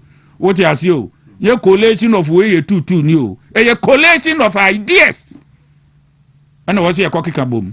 The Dr. Mahmoud Baumiaka, the Dr. Duchumuka, the Honorable Brian Champon Eka, you near fa, the Honorable Kan Efa, Eka Niafa, the Honorable Cabinet Japan will can after a year, this will become the aggregate of our manifesto for 2028. Because they can say Obia want the idea Bia or the number binti. Obia your authority in areas. Okay.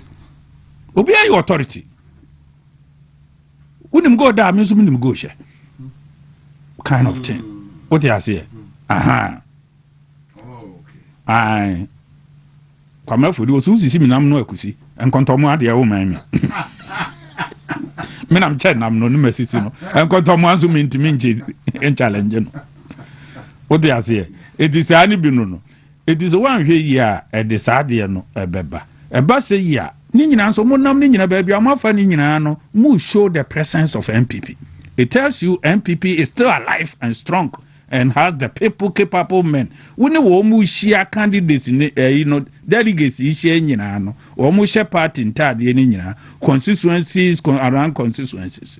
Nina no so nyane Kenya no yeden ba Nkanya ne ba yesi wo yi ba obi kura be pe wa hwew what you say aha obi be pe wo yi ahwe no e kire wo say the MPP men are still there near yehu wo mo ensam no be kan hye wo nkunan say say nim die we wo ho say nim die we wo ho say asumasi wo ho obi wo kura wo hia no na wo chia no a so chia no Dr. Mahmoud ba omi aduru o chia no ona bo adutumi duru o chia no Ken Drew Hochiano, Brad Champonchiano, Quabreja Ponchiano, for us Chiano. It tells you the person one hand has been greeted by 5 or 10 MPP great men, and that is also something he is looking for. A Kenyano. What do you say? When you look at the picture photo, who walk about in Chawi, no about no wecha, ye in Chawi, if you crock or rub on them. What do you say? Not that one, the Acheleniba. So, or the hotel or the coffee akoka. They want yes ye. If it will remain an insult, name calling, backstabbing, and whatever. And no one fan coffee in cotton, na ya de pa.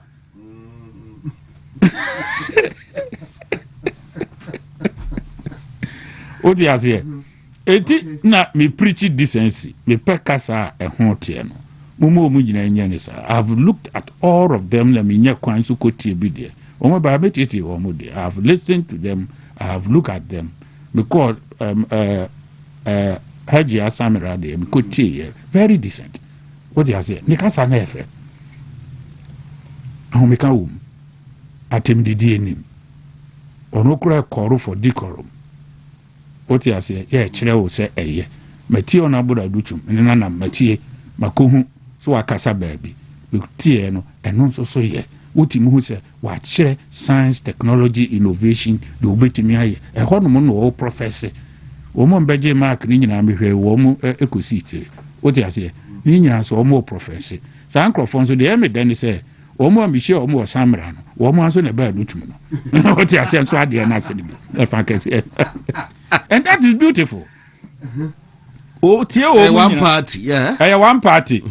Kane no ane edi nipa ekwohyehyɛ dem keji wo mo se we ba enko ho no etwam we kura ya mede so ohu mahu samra de nipa ekɔ ho no mo no ona bo adutum so kɔ me so me kɔkɔhwɛ be hwɛ sɛ enipa na ebeba no anana wo mo bai obi bekɔ ha wo mo ekɔ ho no wo mo anso na ekɔ wo mo na ekotie wo mo tie na mbusebusa wo mo a wo mo se ye enka bo mu no beba 100% of them kakrabin meyi bo mo afrim they are looking for unity. Intact, unquestionable. This is unquestionable demand, a non-negotiable demand coming from MPP grassroots and delegates. They want unity. They want unity. They want united front. They hate speech. They hate it. They hate insult. They hate backstabbing. They hate name calling. Omuchiri. The other. I don't never heard about school. I don't never mind about Jumaya. I don't never mind about Okota near my aya for Amano. I don't never mind a Juma Koso. And the bay in a coin. No, never yet. Because the ye, so no Yanka who say there are a certain political parties here, omni ever compete. Almost critique encyclopedia of what is going on in MPP now. Yes, the opportunity for them to find a paragraph for insult, a tape for insult, a tape for backstabbing, name calling, obi didu obi atem, and then yamaniema we no muko biesi su yo no more ba. How are we going to answer? Nebana chreyen your candidates in capabilities. Don't bet me yet the Oma can ye papa decency met TBA. Ya mekos what TBA copum don't bet to abanoa. Minia. And this bet me a Kwaku yabo. What do you mean go in but? Obekwa compare negative no. And wabo. Where she say? Niensi edi echire no yenhwe yie wote ase ni yenhwe yie a na Kwaku te soro seresere na dua ni jigo na bu wie a as a monkey where will you go yeni edi echire no when the tree falls where will the monkey go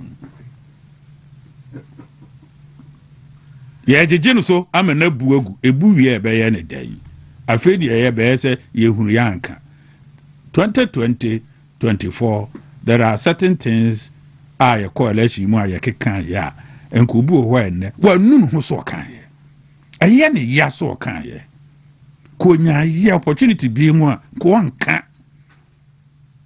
There are people who insulted others here and they are in the same camp. I don't know how they greet and how they exchange pleasantries.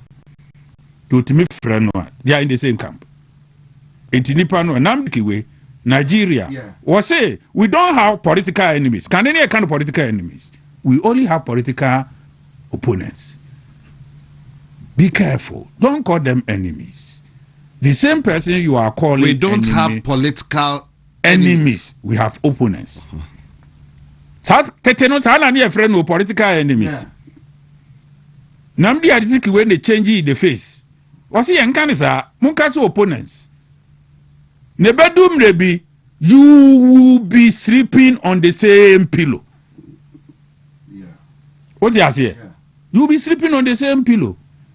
Now no down on that Kwaku be the also friend enemy no. What can I say?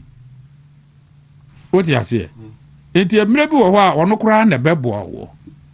What do you say? Sometimes, excuse me to say it, your friends could be more dangerous than what you are calling your enemy.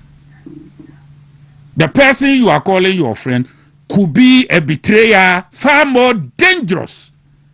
The person you are calling your lover, a person you trust, could be a person who will crucify you. And Caesar will say, you Brutus.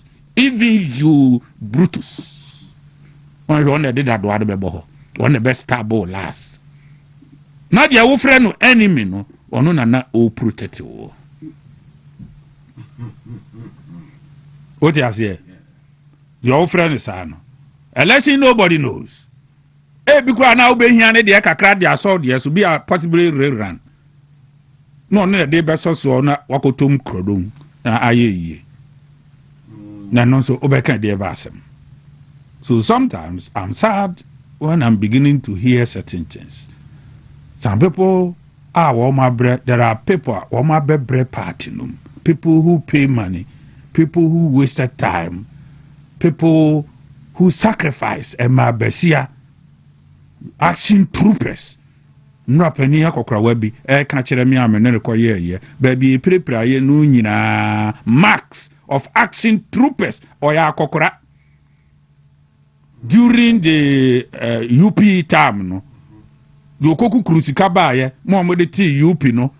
Around that time, people who die was so betting me when the name for nim say, what that's so kai warm him, even though they died several years ago because of UP tradition. Are you see Nipengu Mudana? You see Nipen Hirisika Muda? You see Binuaneda, Enfe Urim, and Cotina Bruchiri. Ya wadi the truth funakam as why and san on the cross border and san WONTUMI free any opponents in the camp. Ya one more fair form and ma womu yankunyane no omo de aba emema na ete baabi na ma aka so omo koto boragu omo buo omo ntimi mefie aduane no omo de koma wo omo adie etu wo hyehyɛ bora no a wo de aduane ni ti ase a no wa hyehyɛ bora na gu soro na nwanse na etugu so enti ehia no a wo kwa mi koto boragu aya bora na wo koto agu no akoye agu na me cha bora so de obi enko yenim se mpreko ni mpete na mema na we no omo abefa omo ti wiram omo ntimi mefie. They work hard to defend the party. Omoje party ni siho. Enne yaba. Nyamiche usika danase. Faboa party no. Somebody did that. Oche unimudia danase. Faboa party no. Somebody did that. Oche wa huodia move around your campaign. What you say? Party no. Obi nsoso eyesa some time ago. Eno odija ye ni o. Ye we no ye manehwe omusua ye. They are listening to your statements are ye papa ne bone or mofa. They see do di achiri sua do di kanante. Woko ka kire obi se oya boa kwase a wo mu a. We bi enu no so on dey so tro na no obo. What you say? And I say kind na no obo. Which will be so suicidal for the party. Is that what we want? What you say? Eno na ye hwehwe. Anya no na ye hwehwe. Anya no na ye hwehwe. The ye hwehwe ne Ghana democracy dankwa buzia dombo tradition development beba ebibeso ye yitiri ye a ye benye bie ni atremu aye ni ye ni emanom no asua ye ehu at least they should be able to, when you go into any society or any group or family, there must be something good in you that should never die. Okay, what there must be something good in you, you will leave it behind, that will never die in you. You can say free, you say, but that thing you will do should never die. It should be immortal. Immortalize it with good speech, with love, understanding. Mejano who are resources so abeti tin obi aye you know obi a wonye sika wia afi no aye good Samaritan. What is no aye philanthropist. No de near meche. No si school no si sorry. What is no obo ahiafo no oye we no de che. Ebi a party no kura wo ni wia no mo de abo a party no na party na ekọ utimi toka acha e good. What you say wo ye wia odin ni beka sometimes enya wo edie fene se wa ya de amobi na enya wo na wo ditene ye ekoka so ye na nipa no efri na no akoka ne ba bi sa mo na somasi asemame. Is it not beautiful? Is it not nice? Is it not what you will cherish? Is it not immortal?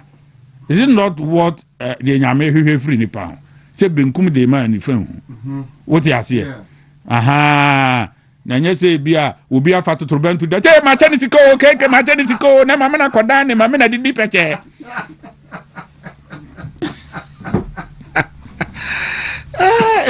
enti now I will bohu deuru. What you have done, let it speak for you.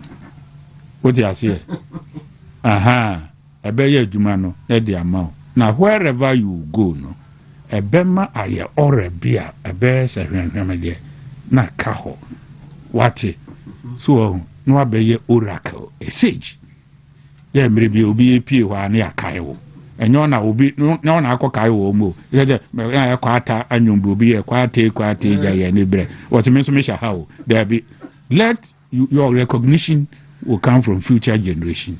It will come from even generations yet unborn. When they come, me enemy to make kwa kenkan. Your friend is saying Nehru a speech. Yeah. Okay. Lee Kuan Yew a speech. Winston Churchill a speech. Abraham Lincoln speech. George Washington speech. What These are great men. These are great men. Even me couple Sam Wilson. What you say? And me for a whole dossier on Alan Greenspan, our American, and I may hear what economic, J.P. Morgan. Because no matter what you say. Socrates Onassis of Greece, because of no matter. saa nneɛma no nyinaa na me read ne nyinaa wɔn where about wei mu deɛ nneɛma a wɔn yɛyɛ ɛfa saa nneɛma no mefa no ma bɛfa Aristotle wei no mu saa na afei ma fa Grecians books no mu saa no what you say na afei you read wide. I read a lot. It over me them I remember to say no half of my bed. It told me maybe I'm a wife or deaf from half of my bed they contain books. The American books no. My comparison or beba no ma san lie o. So no me said that no there. O better it power from. O dia say. So, that me money beat me can ya me and be a stop or my just a me cosesa. I feel maybe na ba could be our senior high, say. Na ni suban no I said when you dodo as well who Nkansah dodo. Sir, and I am missing that war generation where you say reading. Oh yes. Generation where you ain't reading. Why we are fey. And said do I walk a can at my age na me TB da. And I may and I'm say, yeah, what books are you reading? No, sorry. I feel me call and I'm a call 2 road group munina me call me books 48 laws of power. Yeah. And I'm so law 1 year say no I can law 2 years 48 3 Oh, at that age 48 at that age of 15 16 48 laws of power. Yes. My friend politicians books book. The man na me ya no na de me can make an nyina was that say books you know ato asum ha. We will read for you. Afia no me di be me. Me bu fu kakra bi no akotu law bi no akoyese no afia wo ya reference no cite example. It hodi na me ka che book me ma mun kan de bi. Oma kan baby to. Oma kan yi baby to me. Why do you be dodo? At your age, no money at the age, and no minimum say any more we could be a medical. Me who be cried. That book we say be who be them one number university final year. Yeah. Now, I feel now 15 years. JSS, tell me quite no as JSS. Mokran or Shasi. It is top be power of reading. Yes. Or can Nkansah. So a basa or caso no your argument. You run away. So you run away. Yes, you run away. So one the catcher is okay. A tom be a cake as an individual. Nyame the eba at certain point in that time because of certain problems in our society.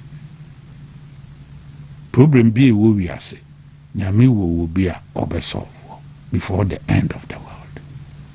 Problem be destined to solve some yes. Obeboa. When you could be better us. No lay foundation. MPP problem will move problem review. We have done Kwabuzia Dombo tradition. We will solve our problems.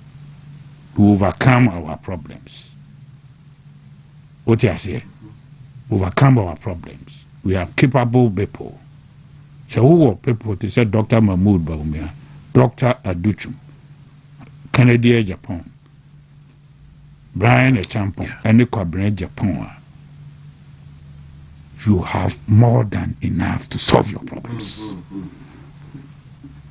More than enough. Yes, to solve your problems. Knowledge-wise, resource-wise. Why do we say a baby near near die? Jesus Christ say bonsam create dividing whom you know and contact. Tell me was I almost say bonsam hene and SIR no. Was it Debbie bonsam cry in dividing. Yenye adia enchirima ebekaye.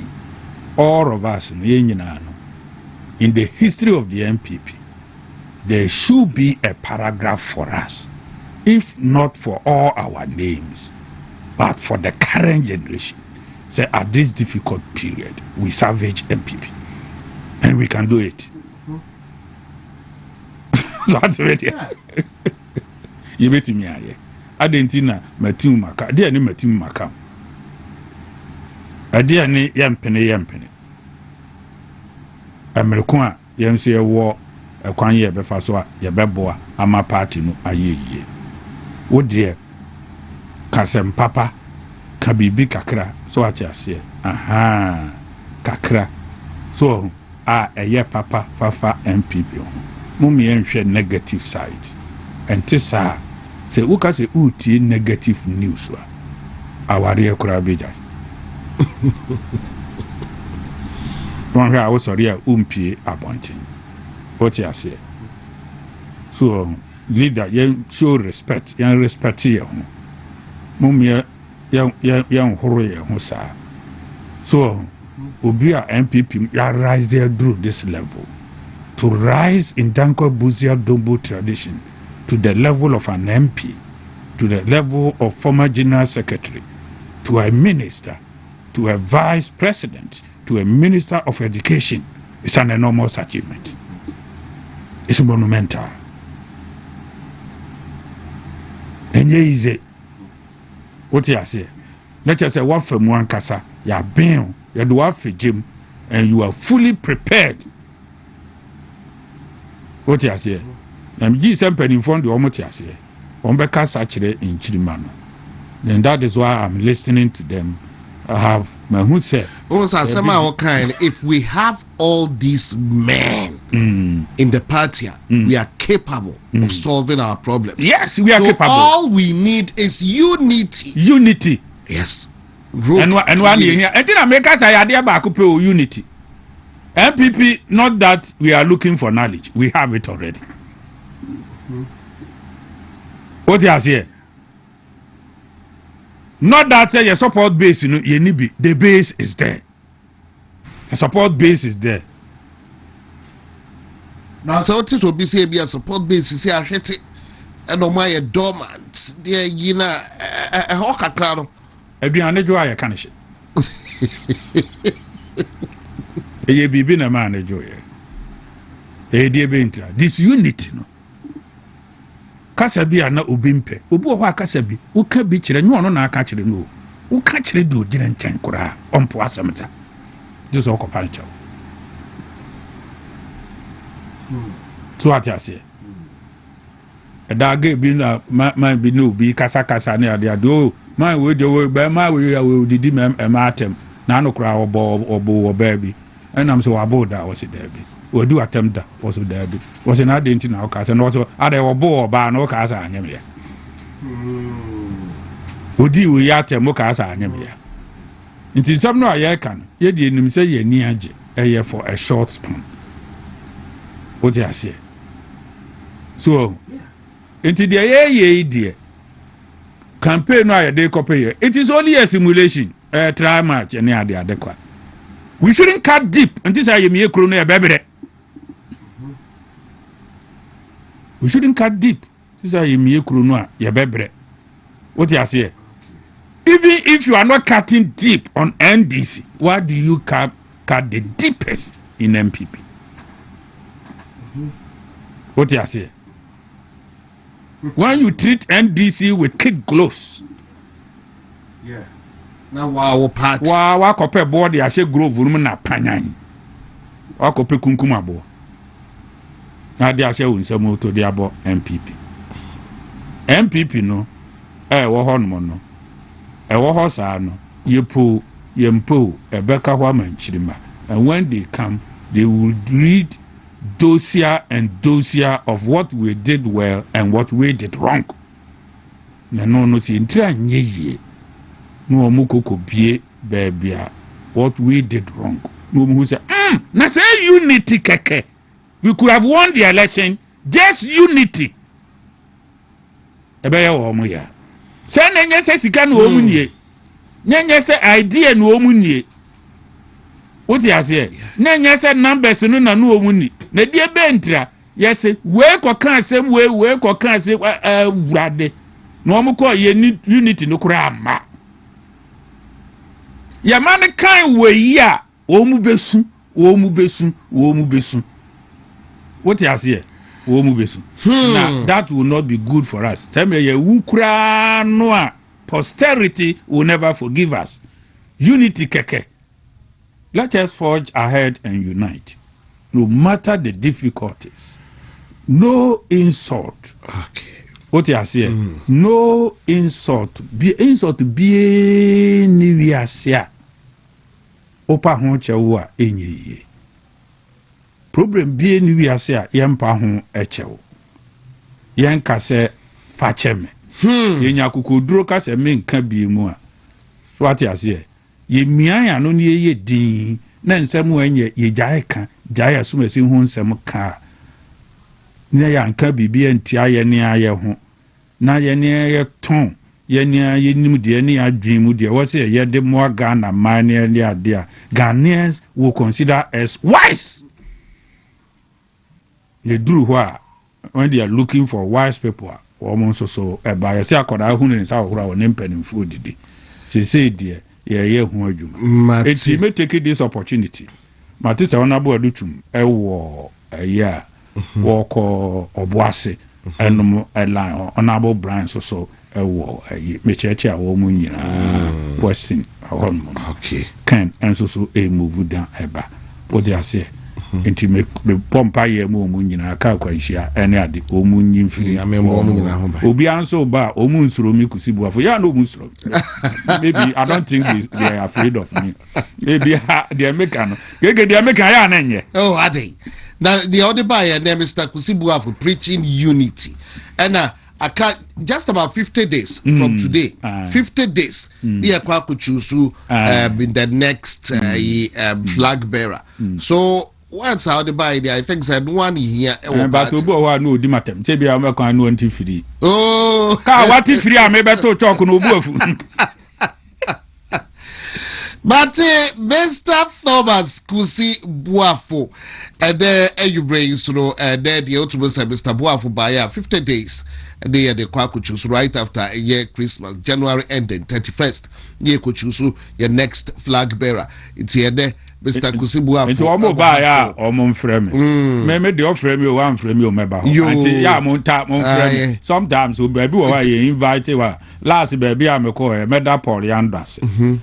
Ye bo mi din na me shakra do no. Okay. Ono na be peke me come am baby tina ye. Say me ko me ye even though me church a number of them. Yeah, it's now na wo hwe. Obi wo ho no ma bi obi wo ho no mu a na ye obi. Baby a chia kakra now dey futuo. Na me dey futuo aba ntino to baby wo ho a enti na me te crowd no. So na honorable Yando eba enti Yando, I will take this opportunity to thank you. Okay. And now bukan na me say me na me say Debbie. Obi wo ho a odi boma wo a you must reciprocate.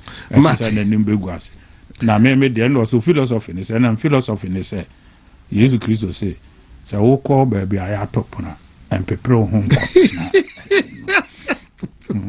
Wo hu hia baby a wo hye bia ye be wo hye aba ye be yodo aba what you say Mr. Thomas Kusibuafo better was say there you bring I better super papa opedi kwanchrefu ada oda public sector reforms ano ewo NDC administration NPP Radia Kopo